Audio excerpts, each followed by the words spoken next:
એ છે કે આ નાસ્તિકને પણ ગમે એવો ગ્રંથ છે. ભગવાનમાં જે ન માનતો હોય એને એકવાર વાંચવાની ઈચ્છા થાય અને વાંચે તો એને જીવનમાં કંઈક પ્રેરણા મળે એવો કોઈ ગ્રંથ હોય તો ગીતાજી છે. એમ આનું મૂળ નામ એમ જોવા જાઓ તો મહાભારતનો એક અંગ છે. મહાભારતમાં 18 પર્વ છે અને એમાં ભીષ્મ પર્વને અંતર્ગત ગીતાજી આવે છે. એનું મૂળ નામ છે શ્રીમદ ભગવદ ગીતો ઉપનિષદ. પણ સંસ્કૃત સાહિત્યમાં ઉપનિષદ એ સ્ત્રીલિંગ શબ્દ છે એટલે એને કહેવાય શ્રીમદ ભગવદ ગીતા. આ તો ઉપનિષદ છે. એમ તો અનેક પ્રકારના જે આપણા ગ્રંથો છે, સૂત્ર ગ્રંથો છે, સ્મૃતિ ગ્રંથો છે, પુરાણો છે, ઉપનિષદો છે, એમાં શ્રીમદ ભગવદ ગીતાજી એ સ્મૃતિ ગ્રંથમાં આવે છે કે જે સ્મરણ કરીને ગાવામાં આવી છે. ચર્ચાઓ ઘણી છે. 18 અધ્યાયનો સ્પર્શ પણ કરીશું. ભગવાનની આ ગાથા એવી દિવ્ય છે. એમાં અનેક એમ જોવા જાઓ તો બોલનારા ઘણા છે. કેવલ ભગવાન જ નથી બોલ્યા. એ શરૂઆત ધૃતરાષ્ટ્રવાચથી છે. ચર્ચાઓ કરીશું આગળ. શ્રીમદ ભગવદ ગીતા એ હિન્દુ ધર્મનો એક પરિચય ગ્રંથ છે. હિન્દુ ધર્મને કોઈ કહે કે એક કોઈ એવો ગ્રંથ કયો કે જેનાથી સનાતન હિન્દુ ધર્મને સમજી શકાય તો એ શ્રીમદ ભગવદ ગીતા છે. આજ સુધીના જેટલા મહાપુરુષો થયા, જેટલા વિચારકો થયા, જેટલા મહાત્માઓ થયા, બધાએ ગીતાજી ઉપર પોતાની વ્યાખ્યાઓ યા પોતાના વિચારો અભિવ્યક્ત કર્યા છે. ભગવાનમાં ન માનતા, ભગવાનનો અસ્વીકાર કરનારા મહાત્માઓએ પણ ગીતાજીની તો વ્યાખ્યા કરી જ છે. કારણ કે શાસ્ત્રો સર્વતોમુખ હોય છે. એ દરેક જગ્યાએ પોતાના સિદ્ધાંતોને પ્રતિપાદિત એ શાસ્ત્ર દ્વારા કરી શકાય એવો શ્રીમદ ભગવદ ગીતા જેવો ગ્રંથ મહાભારતના એક અંગ રૂપે છે. અને શ્રીમદ ભગવદ ગીતાજી એ લાઈવ ટેલિકાસ્ટ નથી. ઘણીવાર લોકોને એમ થાય કે ત્યાં અર્જુનને મોહ થયો અને ભગવાન કહી રહ્યા છે ને અહીંયા ધૃતરાષ્ટ્રને સંજય કહી રહ્યા છે. આ બધા કથા તો જાણતા હશો. પ્રાય આપણે બધા જ જાણીએ છીએ મહાભારતની કથાનો પ્રસંગ. આ લાઈવ ટેલિકાસ્ટ નથી, આ રિપીટ ટેલિકાસ્ટ. 9 દિવસ થઈ જાય. પહેલા વ્યાસજીએ ધૃતરાષ્ટ્રને કહ્યું હતું કે તું કહે તો તને દિવ્ય ચક્ષુ આપું તો તને ત્યાં યુદ્ધમાં જે ચાલી રહ્યું છે તને દેખાય, મારે જોવું નથી. મહાભારતનું તમે જોવા જાઓ ને આપણને મેન વિલન દુર્યોધન લાગે, પણ ખરેખર જોવા જાઓ તો મેન વિલન ધૃતરાષ્ટ્ર છે. ક્યાંક પોતાની મહત્વાકાંક્ષાઓને એ પોતાના પુત્ર થકી પૂરી કરવા ઈચ્છે છે. એમ આખું મહાભારતનું તમે પ્રસંગો જુઓ તો શાંતનુ રાજાથી જ્યારે ગંગાજીને વરે છે ને વચન બંધાય છે કે હું જે કરું મને પ્રશ્ન નહીં કરવાનો, અને જે બાળક થતા જાય ગંગાજીમાં પધરાવી દે. ભીષ્મજી રોક્યા, શાંતનુ રાજા સહન ન કરી શક્યા, પણ શા માટે? અને આટલું જ્યારે પ્રશ્ન કર્યો, બાળકને આપીને ગંગાજી પધારી ગઈ. એ ગંગાપુત્ર ભીષ્મ પિતાને મહત્વાકાંક્ષાઓને પૂરી કરવા માટે અખંડ બ્રહ્મચર્યનું વ્રત લીધું. રાજ સિંહાસનને વફાદાર રહીશ. પછીની જે કથાઓ છે, ધૃતરાષ્ટ્ર, પાંડુ, વિદુર. રાજા ધૃતરાષ્ટ્ર બનવા જોઈએ, મોટા પુત્ર છે, અંધ છે, રાજ્ય કેમ કરી શકે, એટલે પાંડુને રાજા બનાવે. અને બીમાર છે, અલ્પાયુમાં મૃત્યુ પ્રાપ્ત થયા. વધારે વિસ્તારમાં નથી તો સીધા વિષય પર આવું. બાળકો નાના છે, ધીમે ધીમે મોટા થઈ રહ્યા છે. ધૃતરાષ્ટ્રને એમ થયું કે મારામાં કદાચ લાયકાત ન હોય કે ઉણપ હોય, મારો દીકરો દુર્યોધન તો સર્વગુણ સંપન્ન છે, રાજા બનવાના બધા જ લક્ષણ એની ભીતર છે, પછી એને કેમ નહીં? પણ વિધિપૂર્વક પાંડુ પછી એના પુત્ર યુધિષ્ઠિર રાજા બનવા જે મોટા છે. એટલે એ જે પ્રકાર, અને જ્યાં સુધી બાળકો નાના છે તો કાર્યકારી રાજા તરીકે ધૃતરાષ્ટ્ર રાજ સિંહાસનમાં બેઠા છે. અને એકવાર ખુરશી મળે પછી કોને ઊભા થવું ગમે? ધૃતરાષ્ટ્ર બેઠા છે અને થવું જોઈએ કે મારા પછી મારો દીકરો જ આવે. અને ઘણી વાર વ્યક્તિઓ દુશ્મન નથી હોતા, સંજોગો દુશ્મન થઈ જાય છે. અને ઘણીવાર એ પણ જોયું છે કે વડીલો પોતાના પછીની ચોખવટ કરીને ન જાય તો એના બાળકોમાં ઝઘડાના મૂળ વડીલો જ રોપીને જતા હોય છે. હમણાં મને ક્યાં કઈ થવાનું છે, હમણાં મને ક્યાં કઈ, એમ કરી ટાળે જાય અને ઘણીવાર વડીલો જ એ બાળકોના વિખવાદના કારણ બની જતા હોય છે. અને કંઈક એવું જ થયું, મહત્વાકાંક્ષાઓ ધૃતરાષ્ટ્રની દુર્યોધન થકી પૂર્ણ કરવાનો પ્રયાસ, છેક સુધી ભગવાને કોશિશ કરી, યુદ્ધ ન થાય, સ્વયં દૂત બનીને પધાર્યા. દુર્યોધન કહે, અરે સોયની નોક ઉપર જેટલી જગ્યા હોય એટલી પણ યુદ્ધ વગર નહીં આપું. કહ્યું તો થઈ જવા દે યુદ્ધ. નિર્ધાર થયો કુરુક્ષેત્રના મેદાનમાં, જ્યારે બંને સેનાઓ સામ સામે આવી છે. ચર્ચાઓ તો આગળ ઘણી બધી છે, પણ જે ચર્ચા આપણે કરી રહ્યા છીએ શ્રીમદ ભગવદ ગીતા, આ ભૂમિની મહત્તા એ છે કે અહીંયા મહાભારત વાવો તો ગીતા નીકળે. સાહિત્યકારો કહે છે ને કે આ ભૂમિની મહત્તા એવી છે કે અહીંયા મહાભારતના દોહનમાં યુદ્ધમાંથી પણ બુદ્ધતાના સંકેતો એ ભારતની ભૂમિ આપે છે. આવો કોઈ ધર્મગ્રંથ નહીં મળે કે યુદ્ધની ભૂમિમાં જે ગવાયો હોય. સામ સામે તૈયાર છે બધા. અને અહીંયા ભગવદ ગીતાનું જે રસપાન, તો જે મૂળ વાત કરી રહ્યો હતો, લાઈવ ટેલિકાસ્ટ નથી, કારણ કે જ્યાં સુધી ભીષ્મજી સેનાના અધિપતિ છે, સેનાપતિ છે, ત્યાં સુધી ધૃતરાષ્ટ્રને થયું કે જીતવાના તો અમે જ છીએ ને. અને એમ પણ તમે જોવા જાઓ બંને સેનાની, તો એક 11 અક્ષોહિણી સેના, એક 7 અક્ષોહિણી સેના. કૌરવો વધારે બળવાન છે, બળશાળી દેખાય છે, અને એમ પણ આસુરી વૃત્તિઓ હંમેશા બળવાન હોય છે. ક્યાં કોઈ કથામાં તમે એવું સાંભળ્યું એક બિચારો દુબળો પાતળો ગરીબ અસુર હતો? ક્યાંય સાંભળ્યું? હંમેશા શું 10,000 હાથીનું બળ હતું, સોનાની લંકા હતી, નામ હતું ના. હંમેશા આસુરી વૃત્તિઓ બળવાન જ રહી છે. અને આપણા જ જીવનમાં, આપણા જ અંતઃકરણ, આપણા જ કુરુક્ષેત્રના રણ સંગ્રામમાં ભીતર જુઓ ને, જેટલી આસુરી વૃત્તિઓ આપણા પર વશ કરે છે આપણને, એટલી દૈવી વૃત્તિઓ ક્યાં કરી શકે છે? પુણ્ય કરવાનો કેટલો કંટાળો આવે, પાપ કરવાની કેવી મજા આવે. કોઈને પાપ માટે આગ્રહ કરવો પડે, સહજ આકર્ષણ હોય છે. અને પુણ્ય કરવા, માળા કરવા બેસાડો તો એક માળા પછી તો એમ થઈ જાય કે આજુબાજુ કોઈ જોતું તો નથી ને, પછી સુદર્શન ચક્રની જેમ ફેરવે માળા. અત્યાર સુધી આમ ચાલતી હોય, પછી આમ ચાલવા લાગે. તો મૂળ વાત એ છે, સહજમાં આસુરી વૃત્તિઓ બળવાન છે. મનને પાપ ગમે છે, આ ફેક્ટ, એક સનાતન સત્ય છે. મનને પાપમાં આકર્ષણ છે, કારણ અનંત જન્મોની યાત્રા અને એનો જ આસ્વાદ એને કર્યો છે. અને એટલા માટે સારા વિચારો કરવાના ન હોય, સારો વિચાર જ આવવો જોઈએ. પ્રયાસ માત્ર પણ ઉણપ છે, સારા થવાનો પ્રયાસ પણ ઉણપ છે. સારાઈ એ સજ્જનોની સહજતા છે, એનો પ્રયાસ કે એનો કર્મ નથી, એનો સ્વભાવ છે. તો જે ચર્ચા આપણે કરી રહ્યા છે, ધૃતરાષ્ટ્ર એમ છે કે જ્યાં સુધી ભીષ્મજી મારી સેનાની લગામ એમના હાથમાં છે, કારણ કે અમરત્વ છે, એમને તો ઈચ્છા મૃત્યુનું વરદાન છે ભીષ્મજી. જોવા જાઓ તો બંને સેનાઓમાં 11 અક્ષોહિણી સેના ધૃતરાષ્ટ્ર કૌરવોની છે અને 7 અક્ષોહિણી સેના પાંડવોની છે. લગભગ દોઢી છે. એમ પ્રેક્ટિકલી જોવા જાઓ, ગણિત કરવા જાઓ તો ક્યાંય કોઈ ગણિત બંધ બેસતા આવતા નથી કે પાંડવો જીતે. આજકાલ ક્રિકેટની મેચમાં જોઈએ કે આ પ્લેયર છે તો 80% જીતવાના ચાન્સ આ ટીમના છે, 20% આ ટીમના છે. કયા પ્લેયરો છે? એમ અહીંયા યુદ્ધના મેદાનમાં પણ તમે જો આમ ગણના કરવા જાઓ તો ક્યાંય પાંડવો જીતે એવું દેખાતું નથી. કારણ કે સામે કેવા અમરત્વનો પટ્ટો લખાવી નાખ્યો. અશ્વત્થામા અમર કહેવાય. અશ્વત્થામા બલિર્વ્યાસ હનુમાન છે, વિભીષણ કૃપા પરશુરામ છે, કૃપાચાર્ય પણ અમર છે. અષ્ટ ચિરંજીવીઓમાંના 2 ચિરંજીવી સામે છે. ભીષ્મજી ઈચ્છા મૃત્યુનું વરદાન, એને કોઈ મારીને પોતે ન ઈચ્છે ત્યાં સુધી મૃત્યુ ના આવે. દ્રોણાચાર્ય બધાના ગુરુ, એને કોણ મારી શકવાનું? વિચાર કરો, આવા બળશાળી લોકો સામે છે અને અહીંયા 7 અક્ષોહિણી સેના. ભગવાન એક છે, પણ એ પણ વચન લઈને બેઠા છે, પ્રતિજ્ઞા લઈને બેઠા છે કે હાથમાં હથિયાર નહીં લઉં. પણ પાંડવોનો વિજય તો એ જ સમયે લખાઈ ગયો જે ક્ષણે સેના દુર્યોધનને મળીને ભગવાન પાંડવોને મળ્યા. તમારી બાજુમાં કેટલું ટોળું છે એ તમારો વિજય નક્કી નથી કરતું, તમારી બાજુમાં ભગવાન છે કે નહીં એ તમારો વિજય નક્કી કરે છે. યત્ર યોગેશ્વર કૃષ્ણ યત્ર પાર્થો ધનુર્ધર તત્ર શ્રી વિજયો ભૂતિર્ધ્રુવા નિતિર્મતિર્મમ. પિતાજીનો છેલ્લો શ્લોક. જ્યાં કર્મરૂપ અર્જુન અને કૃપારૂપ કૃષ્ણ આ બંને જ્યાં છે ત્યાં જ વિજય છે.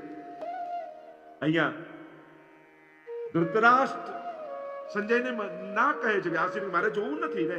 9મા દિવસે ભીષ્મજી પડ્યા બાણસૈયા, અને બાણસૈયા પર જ્યારે ભીષ્મજી પડ્યા અને આ સમાચાર ધૃતરાષ્ટ્રને મળ્યા, ત્યારે એના મનમાં ચિંતાઓના વાદળો ઘેરાવા.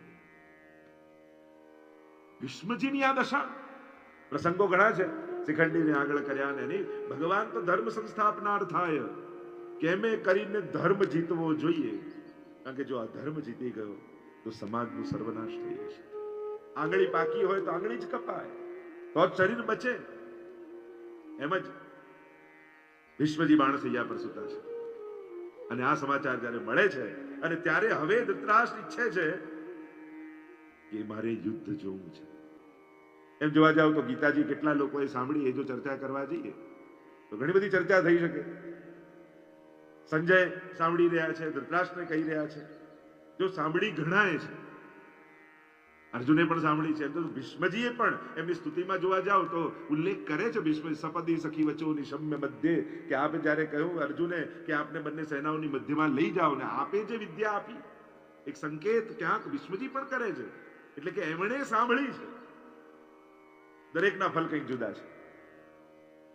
ગીતાજી જેવો મહાનતમ ગ્રંથ જે 700 શ્લોકોમાં આપણા જીવનના બધા પ્રશ્નોના ઉકેલ આપે છે.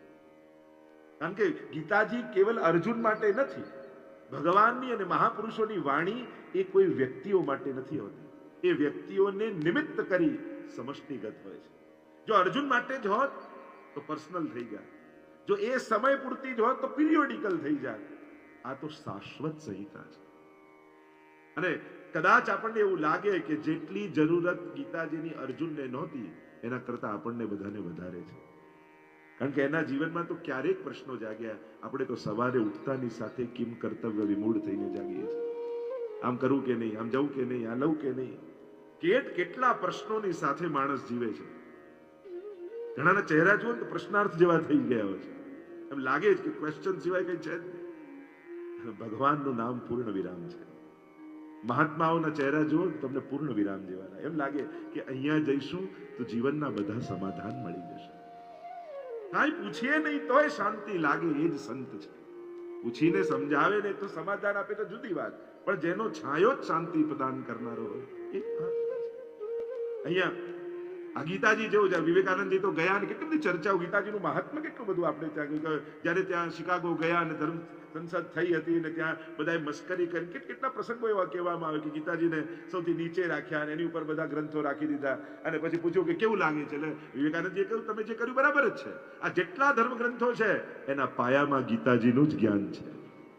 એ લોકો મજાક કરવા ગયા અને પડ્યું પાછું ઉલટું, એટલે ફરી ગીતાજીને સૌથી ઉપર રાખ્યા કે હવે શું લાગે તમે જે કર્યું બિલકુલ બરાબર છે. આ જેટલા તત્વજ્ઞાનો આ ધર્મ ગ્રંથોમાં છે ને એમાં શિરમોર તત્વજ્ઞાન કોઈનું હોય તો ગીતાજીનું જ છે. એમને થયું આ ઉપર તકલીફ નીચે તકલીફ વચ્ચે રાખ્યા.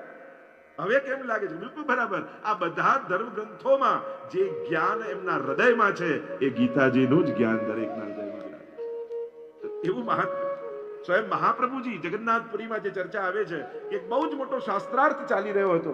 સૌથી મોટા દેવ કોણ, ગ્રંથ કયું, કર્મ કયું, મંત્ર કયો, એટલે ખૂબ શાસ્ત્રાર્થ લાંબા સમય સુધી ચાલ્યો. અને ત્યારે મહાપ્રભુજીએ કહ્યું કે હવે આનો ઉત્તર જગન્નાથ ભગવાન પોતે આપશે. એક કાગળ અને કલમ રાખો. અને જગન્નાથ ભગવાનની આગળ એક કાગળ અને કલમ રાખવામાં આવી. મંદિરના કપાટ બંધ કરવામાં આવ્યા. બીજા દિવસે જ્યારે દ્વાર ખોલ્યો ત્યારે મેં એક શ્લોક લખ્યો હતો, એકમ શાસ્ત્ર દેવકી પુત્ર ગીતમ, એકમ દેવો દેવકી પુત્ર એવ, મંત્રોપેકસ્તસ્ય નામાની યાની, કર્માપેકમ તસ્ય દેવસ્ય સેવા. એકમ શાસ્ત્ર દેવકી પુત્ર ગીતમ. કોઈ એક શાસ્ત્ર હોય તે દેવકી પુત્રએ ગાયેલી ગીતા છે. અનેક પ્રકારથી એના મહાત્મ્યના શ્લોકો પણ ગીતાજીના તમે જુઓ. સર્વો ઉપનિષદો ગાવો દુગ્ધા ગોપાલ નંદન, पार्थो वत्स सुधीर भोक्ता, दुग्धम गीतामृतम महत्.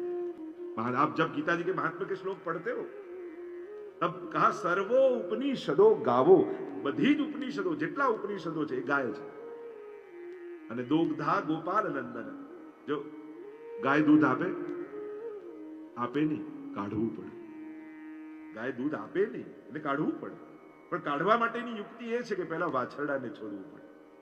એમ આ ધર્મ શાસ્ત્રોને પ્રગટ કરવા માટે ભગવાને જ્યારે જ્યારે શાસ્ત્રો પ્રગટ કરવા હતા ત્યારે કોઈ ને કોઈ વાછરડાને છોડ્યા છે અને એના થકી દુગ્ધ રૂપ અમૃત સમાજને મળી છે. ક્યાંક ને ક્યાંક કોઈકનો શોક છે.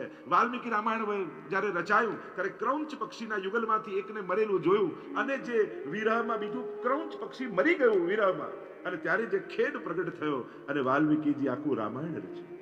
પ્રથમ અનુષ્ટુપ છંદ રચાયો. એ જ રીતે વ્યાસજીને શોક થયો, આટલા 17 પુરાણોની રચના કરી છતાંય ચિત્તમાં આનંદ કેમ નથી? આજ મોહમાંથી મોહન સુધીની કથા છે. અહીંયા અર્જુનને મોહ થયો તો પાર્થો વત્સઃ, વાછરડું કોણ? જો દોહનારો ગોપાલ કૃષ્ણ હોય તો વાછરડું કોણ? તો કે અર્જુન. એમ જોવા જાવ તો અર્જુનને મોહ જાગ્યો નથી, ભગવાને જગાડ્યો છે. અને જ્યારે અર્જુન એમ કહે છે કૃષ્ણને, સેનયોર ઉભયોર મધ્યે રથમ સ્થાપય મેચ્યુત, બંને સેનાઓની મધ્યમાં મારો રથ સ્થાપિત કરો. ભગવાન ઈચ્છત ને એ રથને દુશાસન ને દુર્યોધનની સામે એવો ઉભો રાખ્યો કે એને આવેશ આવી જાત અર્જુનને અને એમ થાય કે હમણાં બધાને મારી નાખે. જાણી કરીને એવી જગ્યાએ રથ રાખ્યો ત્યાંથી ભીષ્મજી દેખાયા, દ્રોણાચાર્ય દેખાયા, સ્વજનો દેખાયા. એમ થયું અરે આમને મારવાના છે, અરે આમના ખોળામાં તો રમીને હું મોટો થયો છું, આમને કેમ મરાય? મોહ જાગ્યો નથી, ભગવાને જગાડ્યો છે. નહીં તો પ્રભુ ઈચ્છે તો આટલી મોટી સેના હોય તો ઈચ્છે તો એવી જગ્યાએ રાખી શકે કે જ્યાંથી એને આવેશ જાગે. પણ ભગવાને અહંકારનો કાંટો કાઢીને લડાવવું છે, કરતા ભાવ કાઢીને લડાવવો છે અને એટલા માટે મોહ જાગે. ઘણીવાર આપણે પગમાં કાંટો ઘૂસી ગયો નીકળતો ના હોય તો ઘણીવાર લોકો લોટ બાંધે કે કાંટો બહાર નીકળી જાય પછી કાઢી દે. એમ ભગવાને પણ પ્રયાસ કર્યો કે આ કરતા ભાવનો કાંટો નીકળી જાય પછી જે કરશે એ સેવા હશે. હું કરું છું એ અજ્ઞાનતા સમાપ્ત થઈ જશે, પછી એનું કર્મ એ સેવા જ બનવાનું છે. માર્યા પછી પણ મારવાનું ફળ એને નહીં મળે. આ કરતા ભાવની સમાપ્તિ. તો અહીંયા પાર્થો વત્સઃ સુધીર ભોગતા. અને ભોગતા કોણ? વાછરડું છોડો ને ગાયના થનમાં દૂધ આવે એટલે પાછું પેલો ગોપાળ હોય એ ખેંચી લે વાછરડાને અને દૂધ દોઈ લે અને દૂધ પછી બધાને વિતરણ થાય. એમ અર્જુન નિમિત્ત થયા, ભગવાને ઉપનિષદ રૂપી ગાયને દોહી અને ગીતાજી બધાને વાંટી છે. અર્જુનને એકને સંભળાવી એ તો એકનો ઉદ્ધાર અને ત્યારબાદ ગીતાજી રૂપે લાખો લોકો આ જગતમાંથી તરી ગયા છે. એવી આ ભગવદ ગીતાની મહત્તા. કિવન્ય શાસ્ત્ર વિસ્તરૈ, રૂમા જેમ કહ્યું, યા સ્વયં પદ્મનાભસ્ય મુખ પદ્મા વિનિસ્મૃતા. સાક્ષાત ભગવાનના મુખમાંથી સરેલી છે અને જેને ગીતાજી ભણી લીધા એને અન્ય શાસ્ત્રો વાંચવાની જરૂર ન રહે અને સર્વ શાસ્ત્રોનો સાર. અને મહાપ્રભુજી પણ એટલી જ મહત્તા સ્વીકારી છે.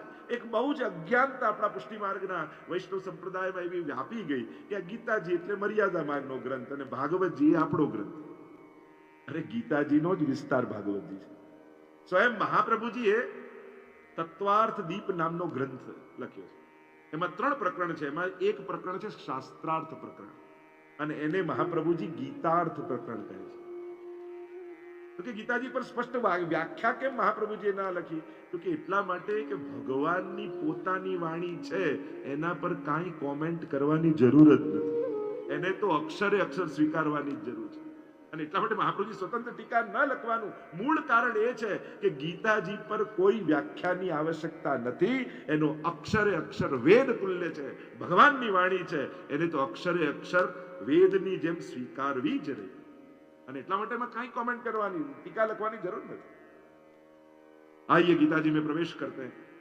श्रीमद भगवद गीताजी 18 अध्याय અને એટલા બધા વ્યાખ્યાઓ ને વિસ્તાર ગીતાજી પર છે. એમ થાય કે શેનું સંકલન કરીએ, શું કહીએ, શું ન કહીએ. એટલો બધો વિસ્તાર સનાતન હિન્દુ ધર્મમાં જેટલું ગીતાજી પર લખાયું છે એટલું કશા પર નથી લખાયું. છેક વ્યાસજી થી લઈ અને આજના આધુનિક કવિઓ સુધી ગીતાજી પર બધાએ ખૂબ કહ્યું છે, બધા ખૂબ બોલ્યા છે. અને આજે પણ, આજે જો ગીતા જયંતિ છે તો હજારો ઘરોમાં, અને આપણે પણ ગ્રંથોત્સવ જ્યારે કર્યો ત્યારે હજારો ઘરોમાં નિઃશુલ્ક ગીતાજીનું વિતરણ કર્યું. અને પ્રભુ કરશે તો આજે આગળ પણ એ ચાલતું જ રહેશે. ભગવદ ગીતાજી વૈષ્ણવના ઘરે ઘરે બિરાજે એવો એક અભિગમ લઈ અને ગ્રંથોત્સવ કર્યો હતો. અને દરેક વૈષ્ણવના ઘરમાં ભગવદ ગીતાજી હોવા જ જોઈએ. શ્રીમદ ભગવદ્ ગીતા 700 શ્લોકોની આ ગાથા ચર્ચાઓ ઘણી બધી કરી. કૃષ્ણ, અર્જુન, સંજય અને ધૃતરાષ્ટ્ર આ 4 જણા બોલે છે ગીતાજી. કહેવાય કે 574 શ્લોક ભગવાન કૃષ્ણ બોલ્યા છે. 84 શ્લોક અર્જુન બોલ્યા છે, પ્રશ્નો કર્યા છે. 41 શ્લોકો સંજયે કહ્યા છે અને 1 શ્લોક ધૃતરાષ્ટ્ર બોલ્યા છે. અને આમ 700 શ્લોકોની આ ગાથા. અને એક એક જ્યારે શબ્દોને આપણે પકડીએ, ચર્ચાઓ ઘણી બધી આવે. ખાલી ઉવાચ કોણ બોલી રહ્યું છે, ભગવાન કયા સંબોધનથી અર્જુનને બોલાવી રહ્યા છે, એ સંબોધનો પણ એટલા બધા વિસ્તાર માંગી લે સમજવા માટે. પ્રવેશ કરીએ 18 અધ્યાયની ગાથા. 6 અધ્યાય કર્મના, 6 અધ્યાય જ્ઞાનના, 6 અધ્યાય ભક્તિના. એ રીતે પણ તત્વમ અસી એ જે મહાવાક્ય છે એને પણ આ 3 રૂપે 6 અધ્યાય તત્વમ અને અસી એ રીતે પણ ચર્ચાઓ કરવામાં આવી છે. ઘણી બધી, એ જ્ઞાન માર્ગી હોય, ભક્તિ માર્ગી હોય, કર્મ માર્ગી હોય, દરેકે પોતાની રીતે એ સાકાર બ્રહ્મને માનનારા હોય કે નિરાકાર બ્રહ્મને માનનારા હોય, પણ ગીતાજીને તો માને છે. ભગવાન જ્યારે પોતાના ગ્રંથને પ્રગટ કરે છે ત્યારે જેટલા આચાર્યો આજ સુધી ના થયા, એ શંકરાચાર્યથી લઈને વલ્લભાચાર્ય સુધી ગીતાજીને પ્રમાણ રૂપે સ્વીકાર્યું છે. વેદાહ શ્રી કૃષ્ણ વાક્યાની, મહાપ્રભુજી પણ 4 પ્રમાણ ગ્રંથ કહે છે. એમાં વેદાહ શ્રી કૃષ્ણ વાક્યાની, વ્યાસ સૂત્રાણી ચૈવહી, સમાધિ ભાષા વ્યાસસ્ય પ્રમાણમ તચતુષ્ટયમ. વેદાહ વેદ પ્રમાણ છે. વેદ પ્રમાણ સર્વ કોઈ સ્વીકારે છે. આપણે ત્યાં ભગવાનને ન માને એને નાસ્તિક ના કહેવાય, વેદને ન માને એને નાસ્તિક કહેવાય છે. એટલે 6 આસ્તિક દર્શન અને 6 નાસ્તિક દર્શન એવા પ્રકારથી આપણે હિન્દુ ધર્મમાં ક્રમ છે કે જે વેદને સ્વીકારતા નથી. વેદા શ્રી કૃષ્ણ વાક્યાની એટલે કે ગીતાજીમાં જે ભગવાન બોલ્યા છે એ બધા પ્રમાણ છે. આઈએ પ્રવેશ કરે. દરેક અધ્યાયનું એક એક નામ પણ છે, એ પણ જોતા જઈશું. સાથે સાથે પ્રયાસ કરીશ જેટલા શ્લોકો લઈ શકાય એની કોશિશ મારી રહેશે. પહેલો જ અધ્યાય છે અર્જુન વિષાદ યોગ. જ્યાં ગીતાજી વિષાદમાંથી પ્રસાદ સુધી લઈ જનારી કથા છે, શોકમાંથી ઉત્સવ સુધી લઈ જનારી કથા છે, મોહમાંથી મોહન સુધી લઈ જનારી કથા છે, સંશયમાંથી સમર્પણ સુધી લઈ જનારી કથા છે, પ્રશ્નાર્થમાંથી પૂર્ણ વિરામ સુધી લઈ જનારી કથા છે, પ્રશ્નમાંથી કૃષ્ણ સુધી લઈ જનારી કથા છે. જીવનમાં જે પ્રશ્નો છે એનું સમાધાનનું નામ કૃષ્ણ છે. અને જેના જીવનમાં જેણે ભગવાનને સમાધાન રૂપે સ્વીકાર્યા છે એના જીવનમાં બહુ પ્રશ્નો રહેતા જ નથી. કારણ એને તો એક જ વાક્યમાં સમાપ્ત થઈ જાય, હરી ઈચ્છા, પ્રભુની ઈચ્છા, પ્રભુ કરે સો ભલી કરે. જીવનના મોટામાં મોટા પ્રશ્નોનું એક વાક્યમાં એના જીવનમાં સમાધાન, જેવી ઠાકોરજીની ઈચ્છા, એક વાક્યમાં બધી જ સમાધાન. અને એ આવશે છેલ્લે હરી ઈચ્છા એ જ કહેશે. અર્જુન પણ અંતમાં આખી ગીતા સાંભળ્યા પછી શું કહે? નષ્ટો મોહ સ્મૃતિર્લબ્ધા તત્ પ્રસાદાન્મયાચ્યુત સ્થિતોસ્મિ ગત સંદેહ કરીશ્યે વચનમ તવ. હવે આપ જેમ કહેશો એમ કરીશ. બસ પ્રભુ જેમ કહે એમ કરવાની વાત. તો આ મહાભારતને અંતર્ગત 18 પર્વોને માં ભીષ્મ પર્વ નિર્ધાર થયો. સામ સામે સેનાઓ ગોઠવાઈ ગઈ છે. અનેકવિધ પ્રકારની ચર્ચાઓ.